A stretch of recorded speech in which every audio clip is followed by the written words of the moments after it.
3 दिनों से अमेरिका को मुंह चिढ़ा रहे चीन के मुश्तबा जासूसी गुब्बारे की आखिरकार हवा निकाल दी गई। सदर जो बाइडेन का इशारा मिलते ही अमेरिका की जमीन से एक मिसाइल ने उड़ान भरी और गुब्बारे का काम तमाम कर दिया।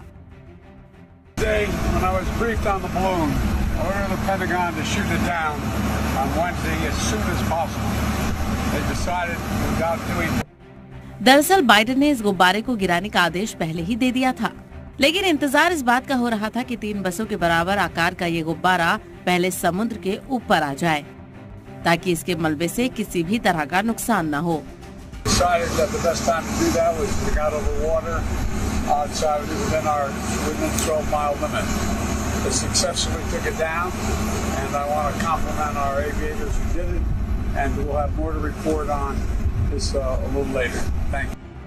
और इसका सबसे अच्छा बेहतर वक्त वो होगा जब ये गुब्बारा पानी के ऊपर हो। फिलहाल इस गुब्बारे के मलबे को इकट्ठा करने के लिए समंदर में टीम को तैनात किया गया है। कार्रवाई से पहले 3 एयरपोर्ट को बंद कर दिया गया, साथ ही इस इलाके का एयर स्पेस भी बंद रहा। यहाँ इस बात को समझना जरूरी है कि यूएस, कनाडा और लैटिन अमेरिका के एयर स्पेस पर चीन के मुश्तबा जासूसी गुब्बारे दिखाई देने के बाद सनसनी की हालत पैदा हो गए थे। अमेरिकी फिजाई इलाके में दिख रहे इस बैलून को ट्रैक किया जा रहा था।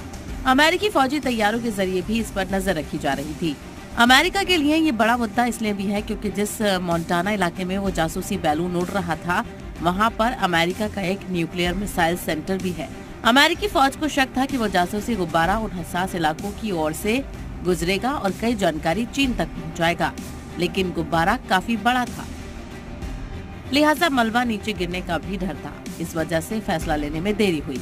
जाहिर है कि अमेरिका जांच एजेंसियां इस गुब्बारे की स्टडी करेंगी, लेकिन देखने वाली बात ये होगी कि चीन की जानिब से इस पर क्या रद्द अमल आता है, क्योंकि चीन मान चुका है कि ये गुब्बारा उसी का है, लेकिन ड्रैगन ने जासूसी के इल्जाम से इनकार किया था। वैसे अमेरिका ने इस कार्रवाई को अपनी वकार से जोड़ दिया है। ब्यूरो रिपोर्ट, ज़ी मीडिया।